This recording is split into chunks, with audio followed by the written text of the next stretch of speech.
minä sinulle kerron vielä, miten minä olen hyvin, hyvin magic. Meidän kulttuurissa, Virossa, Kurati, meillä tosi paljon taikaa, historia, kulttuuri, kaikki, niin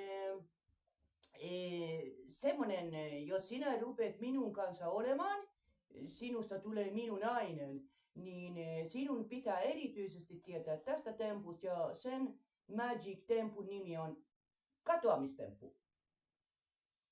Mitä vittua, meinaatko niinku, että katoamistemppu, että sä häviät johonkin niinku pariksi viikoksi ja susta ei kuulu, ei tiedä yhtään mitään. Onko sä yksi niitä jätkiä?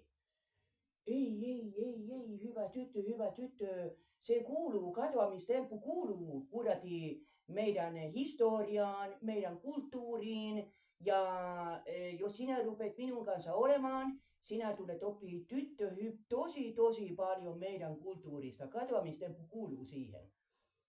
Ja en minä juo paljon, mutta kyllä sitä vodkaa menee näissä katoamistempuissa.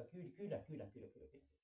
Minulla ei ole alkoholiongelma, minulla vaan on se alkoholikurati, mutta minulla ei ole ongelmaa. Minä juon tosi vähän, vain silloin kun kavereiden kanssa on, kun ne kaverikurati, ne pakottaa minut juomaan.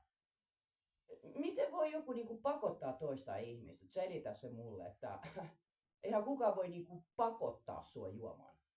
Juu, kyllä.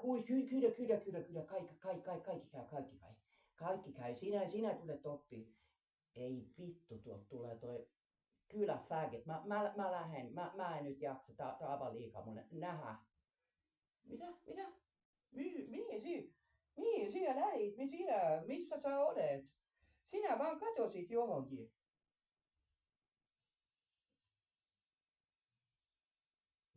Ulala, mikä nainen. Sinä olet tosi ilusa, kaunis ja...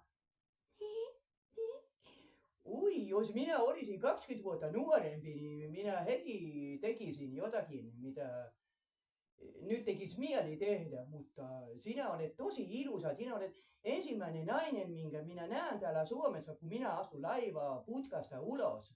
Ja olen nyt ollut viikon täällä Suomessa ja olen muutaman kerran herännyt myös Pasinan putkasta, mutta sinä olet todella kaunis ja sinun hiukset ja kaikki.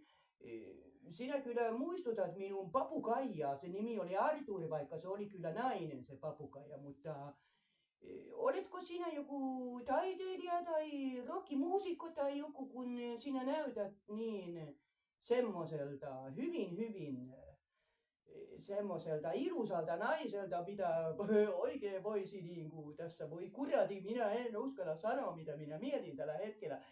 Minun eläimelliset karhunvaistot rupeaa heräämään, kun minä olen ollut talviunella Kurati koko ajan siellä laivalla, siellä putkassa, mutta hei, olisiko sulla heittää yksi suitsi minulle? Ei vittu, mun piti just kysyä, että onko sun röökiä heittää. Hei vittu, hei, tunneeko sä tuon Vasilin? Se on mun faijan yksi virolainen kaveri. Tyrä putsi nahui, suksi